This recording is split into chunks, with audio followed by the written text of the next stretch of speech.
My name is Faith, and I've been a nurse for the past 34 years, but my interest and passion has been in integrative medicine. And so what I'm going to share with you is some of the integrative modalities that I've acquired over the years and have incorporated into not only the clinical practice, but also in my home life and in my personal life and with my kids and grandkids and family and friends.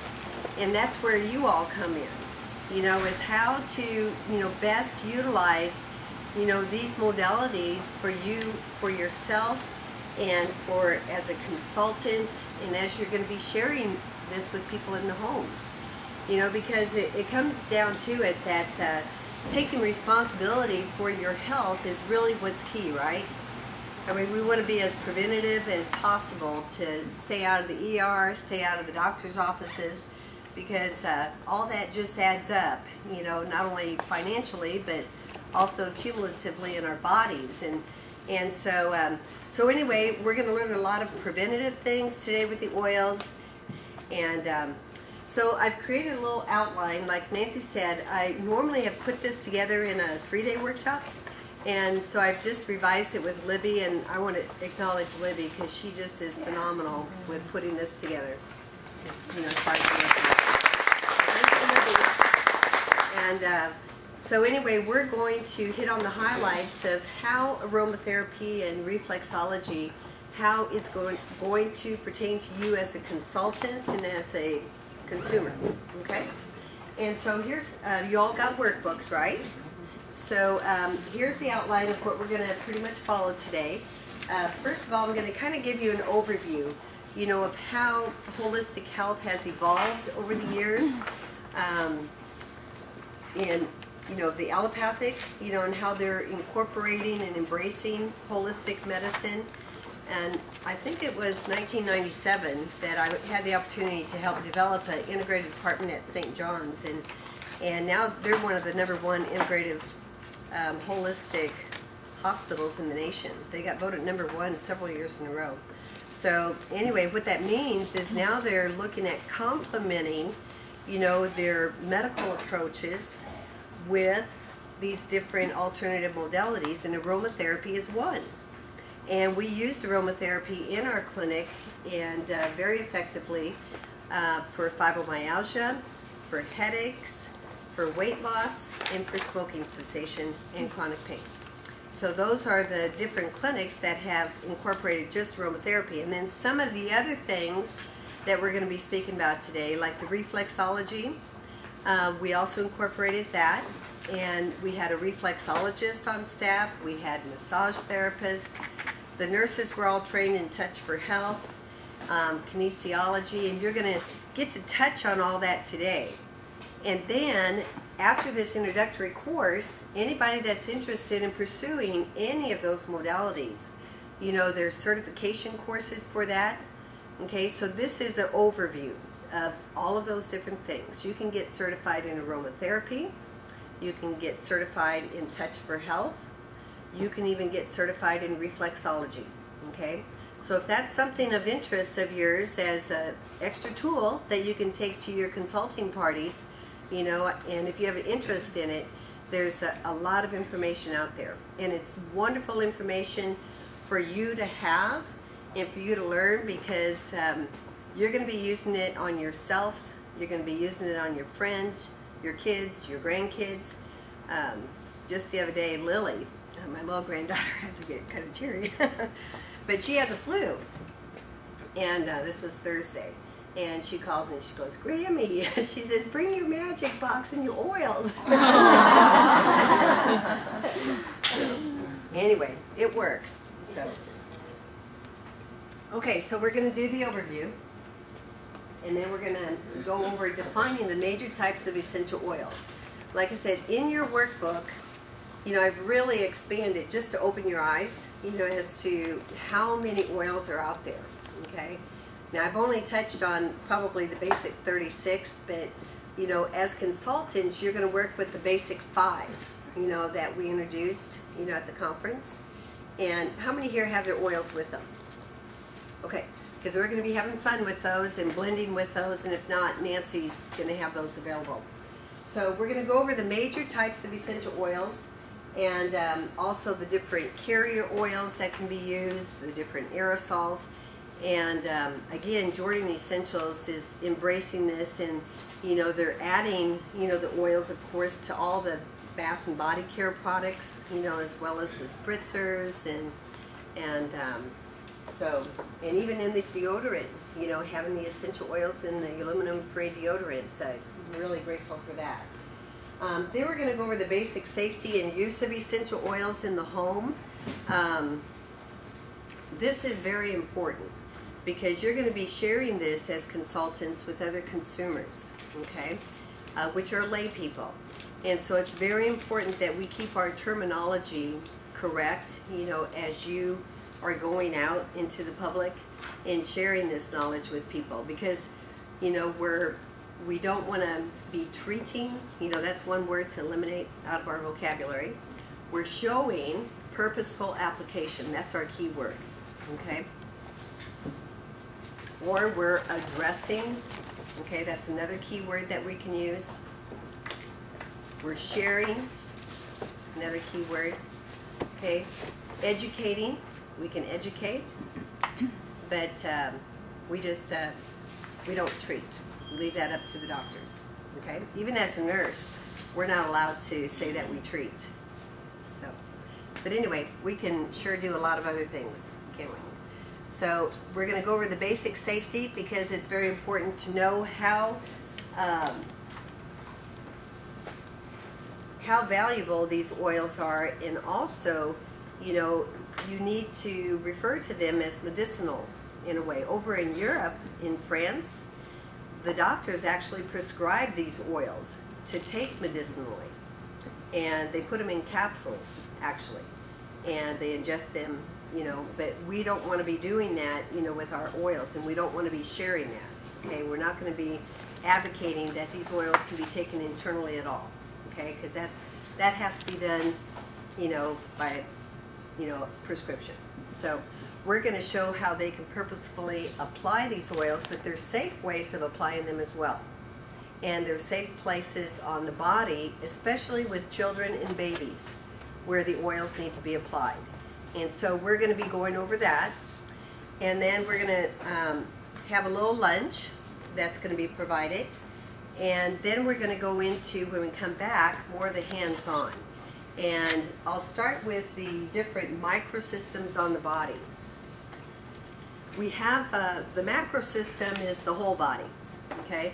The microsystem is how the whole part of the body is mapped out into either the hands, I like Nancy's little thing this morning, either into the hands or into the feet or into the ears. It also can be mapped out into the scalp. So we're going to learn some key anointing points on the body, as well as pressure points. You can apply acupressure, okay? And you can also show in your parties how to apply acupressure. Another thing is that you want to be careful about the demonstration, these acupressure points. Demonstrate on yourself when you're at a party, or if they want to, you can demonstrate on, somebody that you bring with you that has permission, and then they can demonstrate on each other, if you want them to do that. But otherwise, it's best to educate and show so that they can do these different acupressure points themselves, okay? Because you don't want to be touching the body in the home, okay? It's a sad thing, but that's just another rule, I guess. But so anyway, you want to be careful about that. So we're going to go over the different types of microsystem points that can be very, very effective. And when you apply the oils to these microsystem points, you can have a synergistic response. Like for nausea with Little Lily, I brought my orange oil. So what I did was, I gave her a little foot massage on the stomach points, on the bottoms of her feet, as well as on the hands, and then on the inside points of the ear. And so I'll show you how easy that is. And just to quickly demonstrate, then on the body, than just rubbing underneath a couple points on the body that you're going to learn today that took her nausea away. And she was perfectly fine by the time Mama got home. She goes, "Are you sure she didn't throw up?" And so anyway, it's very fast and very, very effective. We could, in the clinic, just with acupressure and using peppermint oil, we could bring a migraine headache down from a level 10 down to a 0 within a matter of a minute. You know, just by applying the peppermint oil to some key neck points and the earlobe point. So you're going to learn some key points for helping with specific conditions today. Okay, and then I'm going to go over the applied kinesiology techniques. This is called Touch for Health. Again, this is a certification. There's 3 different levels that you can take, and you can just look online. I would highly recommend that you, if you are interested in getting a book on Amazon, and it's called Touch for Health by Dr. John Thie, T-H-I-E. He's a chiropractor that introduced this concept. What was it called? Touch for Health. Oh, his name is Dr. John Thie. But it is a wonderful book that shows all of these meridian points on the body. Okay, so it could be very, very helpful. And then we're going to go over what we call the 5-element wheel. This goes more into Chinese medicine, but you're going to see how it can be applied and how the whole body system actually works. Okay? So, anyway, that's... and then we're going to have some fun. We're going to do some blending with the oils, and that's why we have to... How many here have already started blending the oils? So with these 5 basic oils, there's so many different combinations, you know, that you can do, and there's no right or wrong, actually, with those 5 basic oils that you can blend.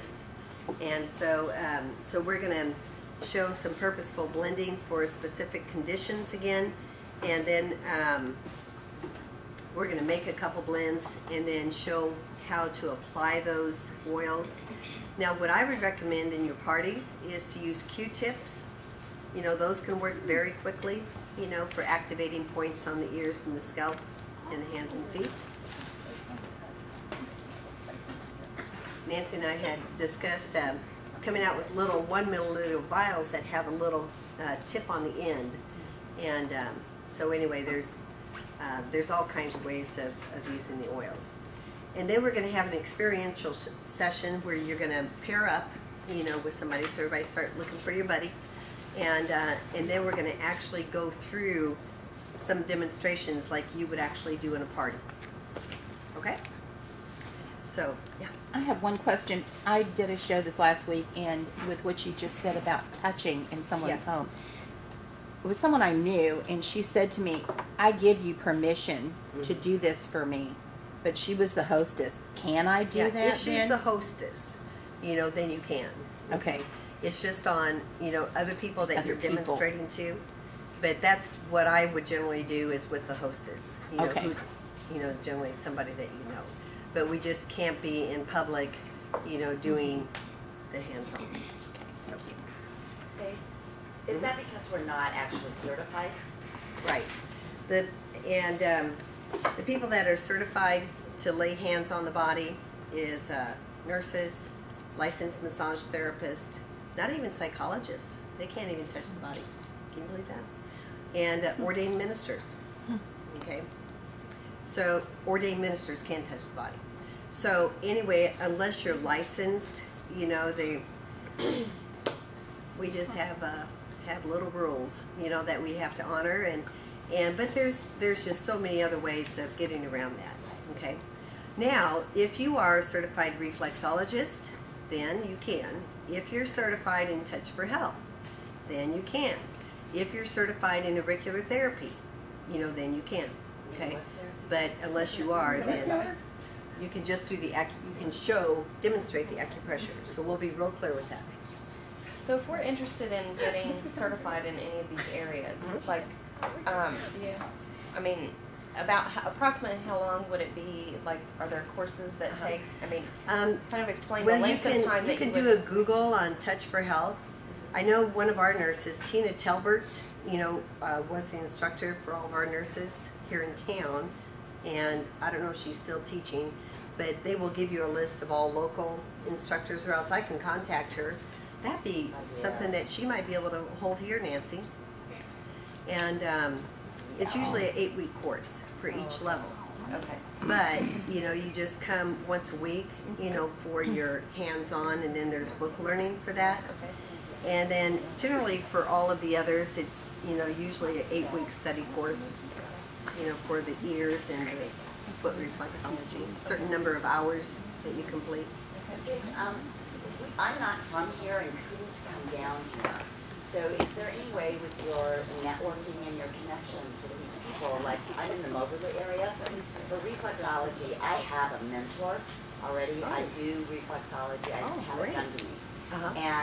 But I need to know, because there is so many online to do the online courses, and it's like I'm not couth enough or up to snuff on it to know which ones are the best.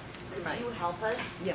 in that area, or like schools, like if we gave her pinpoints of where we are, where we could come Yeah. in, that would be so cool. Okay, good. We will do that.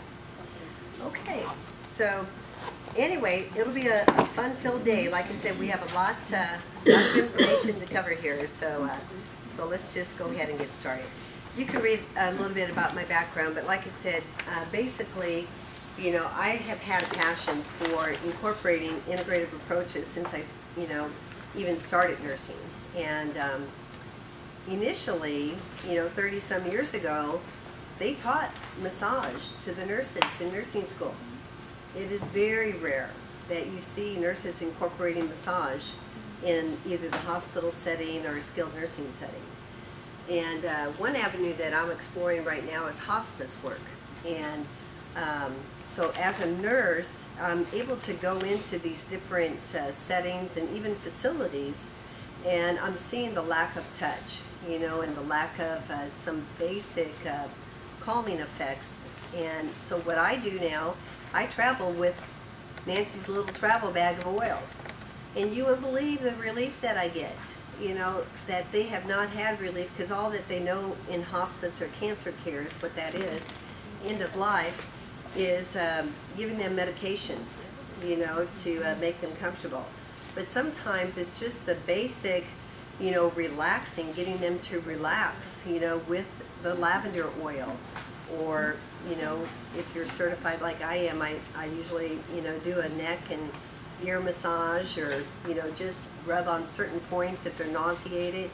And anyway, I get incredible relief just with those 5 basic oils with the people, that I'm working with in the dying process. And so I'm hoping to incorporate and educate, more people in that type of setting on the basics of aromatherapy too. So, but I have just been fortunate that, that God has guided me and has allowed me to explore all of these different areas, and to even work in an allopathic setting where they've allowed us to develop these integrative programs. And so that's what I based my dissertation on, was the therapeutic effects of these integrative approaches, not only the outcomes, but also the cost effectiveness. And so, it's just, I think you're going to see that things are going to start coming full circle. That most hospitals these days across the country now have integrative departments, and where they're incorporating all of these basics, okay? And essential oils is one that they're embracing, and it's actually approved by what they call CAM, which is the Complementary Alternative Medicine Board of the government. They actually approve aromatherapy. So, Does that mean insurance covers it? I wish. But actually, I don't know how many of you have HSA accounts, health savings accounts. Many times, these different modalities are covered under those type of accounts. Like essential oils and aromatherapy? Not, the essential oils would be an adjunct, to like reflexology or massage, medical massage. you know, or the reflexology. But or the- massage and reflexology are usually, under the Really? HSA account. that's good to know. Yes, and biofeedback. So anyway, it's I think it's just time to start sharing it more with the public, and that's where I'm passionate about now, is showing people how they can help themselves. Because you guys are the best ones to help yourselves, because you're the ones that experience the symptoms first off, or your kids or grandkids do, right? And so instead of paying that $30 or $40 copay, you know, to run to the doctor, I don't know how some of these young kids can afford that. You know, you've got to have tools in your bag to take care of these sort of things. And plus, it's so much more comforting, you know, to your kids and grandkids to be able to do something for them immediately where they feel relief. Okay?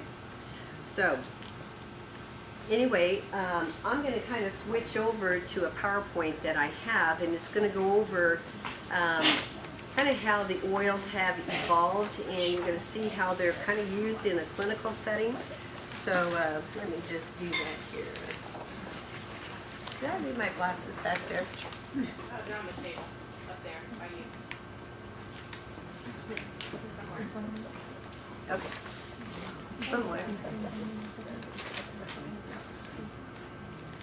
Oh, Drew has them, he was wearing them. I thought so.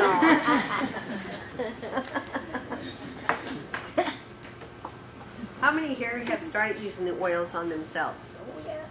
Anybody want to share any results that you've had? Okay. Well, my family had the flu this week, Uh-huh. so Which is going around. yeah, stomach flu is. So I took them some orange oil, and that Yep. really seemed to comfort them. But I also yesterday woke up and was feeling the stomach, you know, upset stomach. So I put my Yes. orange oil on my stomach, and I felt fine all day long. Yes. So, and I didn't do it today, and my stomach is upset. So, I mean, it really helps. And actually, so let's just start there. Stomach flu, because I had it yesterday after working with Lily, and I thought, oh, of all days, I cannot get sick. And anyway, I feel great now. But I had to incorporate all the tools in my bag. I mean, I got my orange oil out. I used it on my small intestine point, which is your rib cage here. I used it on my stomach, on my liver point, right here, because usually the liver is toxic when you have the flu. And worked those points, worked my large intestine point. That's how quick it is. And then I turned my stomach, you know, backwards, you know. Yes, that's what I did. Yes. Yeah. And then just working on basic hand and foot points. And then I just rub the inside of my ears, and then just drink a lot of water, and it passes. So And at one time or repeatedly? just anytime you're feeling the nausea. Okay. So that is and you can demonstrate this to your, you know, to your friends and family when you're doing your shows. Just, like I said, you're going to be learning a lot of tips. But for the flu, that is the simplest, easiest, fastest thing to take care of. And just use orange? No, peppermint. Peppermint. Peppermint as well. Orange is very relaxing though to the stomach. Okay, that's why we use the orange. Peppermint for nausea. Okay, so peppermint actually is the oil that you would use on the inside points of your ears. Okay, and we'll kind of free flow with this a little bit as things come up, because that way, you know, we can learn as we go too. Anybody else have any experience? I have, actually, I had a headache. It was a week ago Monday. I was working at Curves when I demo products, and one of the gals that was there has had a head injury for over 25 years from a car accident, and has ended up with migraines. And I was using this for just a regular headache, and she came over and asked about it. She's the manager there. And I said, you know, what would it hurt to try it? Because she's in and out of the hospital a lot with a little, what they call cocktail for migraines. And she used it. Which is very expensive. By Yes. And absolutely absorbs your life, you know, as far as Yes. everything goes. She used it, was real impressed with it, called me back in 2 days, wanted more, so we made her a little mixture for her to use. And she called me last night, and she is going to become a consultant. She said, I have not had a migraine, I have not had a headache, I have not had anything. And she said, I've tried everything over the course of 20, 25 years. So It is that simple. And I asked her to take it to her doctor if she had any questions. And he said, you know, sometimes it works. And she said, more often than not, but people don't trust in it. And she's been completely free for over a week. So, Bev, was that peppermint? It was peppermint. And she did the inside of the ears, and then the temples she did too. And so for migraines, which that was one of our biggest clinics that we had at St. John's, was the Migraine Clinic. I mean, like Bev said, I mean, people can be debilitated with these daily migraines. And we, you know, there's a whole series of questions you ask, but the very first question you ask to your client is, what time do you usually get these headaches? If they wake up in the morning with a headache, and we'll go over time of day balancing a little bit later, that means that the stomach meridian, which is an electrical flow that goes through the body, has not triggered, and it starts right up here. Okay, so using the peppermint, you know, right here where the stomach meridian starts, then it allows it, it's one of the largest meridians, and you'll see it goes all the way down the body to your second toe. And so you also want to put it on your second toe. Okay, that's your stomach. And then also, as you're traveling that stomach meridian down, right above the leg, right below the knee, everybody feel this point on your knee. It'll be tender if your stomach's tender. Okay, that's called stomach 36.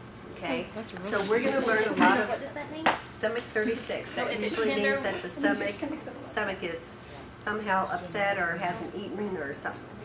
But anyway, you're going to learn how to recognize these. We're going to call them anointing points. Okay, that's a safe thing to use. And you're going to start getting familiar with feeling these different points, you know, and these will be purposeful application of where you put the oils. Okay? So, okay, Tracy? Somebody who has, I just signed up a consultant who has like extra fluid on the spinal cord, and then her brain actually and they have to draw, and she has these migraines all the time from the pressure. So what we're going to learn today, I'm going to teach you all a simple scalp massage. There's probably 100, you know, different acupuncture points in the scalp because of some basic meridians that go through here. Some primary ones are the small intestine, the stomach, the bladder, and the gallbladder. The gallbladder all right along this side right here, okay?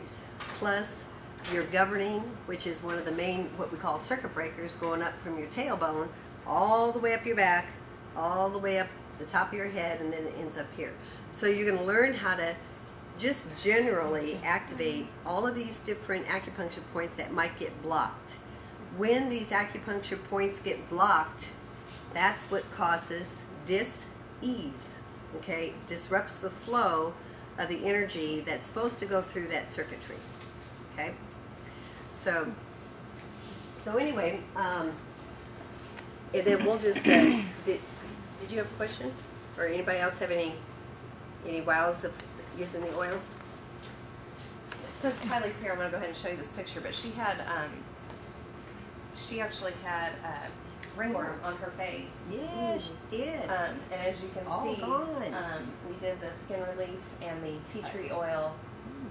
And then when she started healing, we put a little bit of lavender in there with the tea tree oil. But it was 5 days. Wow. And her doctor, I even sent pictures to her doctor, and of course her doctor bought a bunch of Jordan Essentials for me after after this. But I was just real impressed with how quickly, because you couldn't have bought anything over the counter that would have taken care of it in 5 days like the tea tree oil did. So I was really impressed. So let's give a hand to Dr. Mom.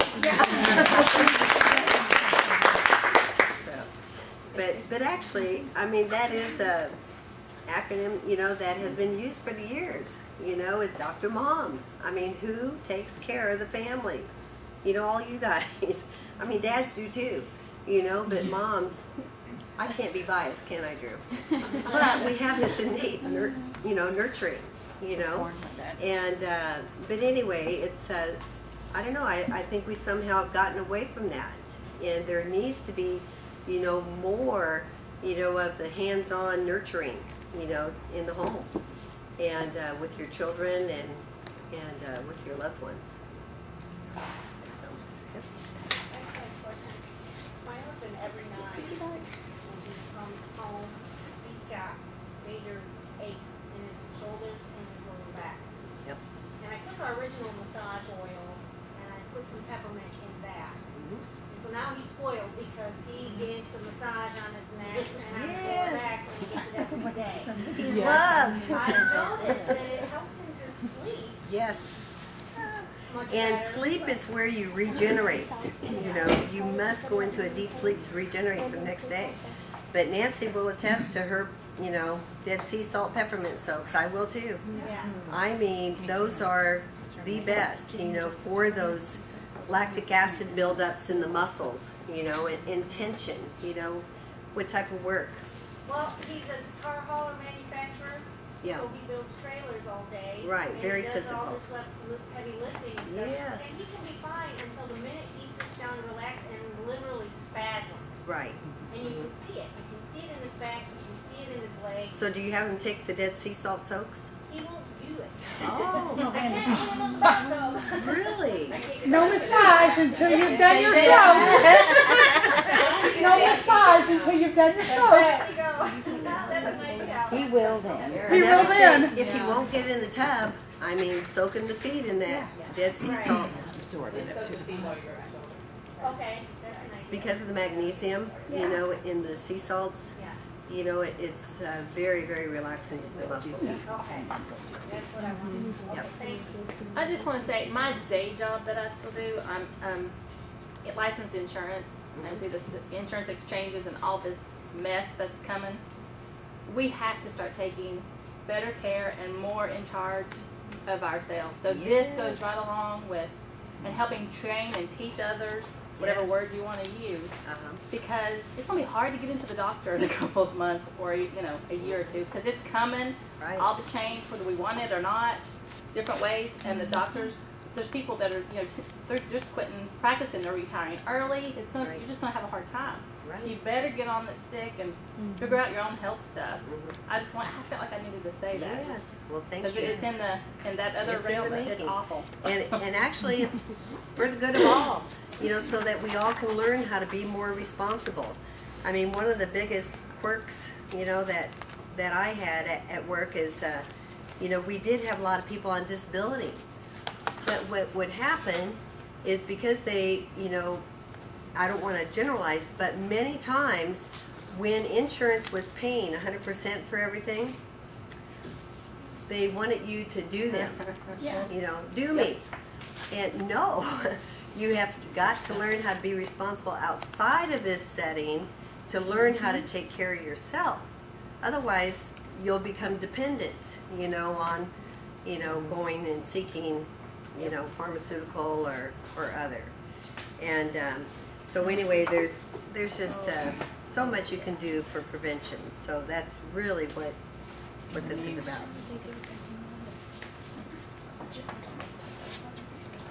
Okay, we kind of went over, some of this, but we're going to go over that a little bit more later.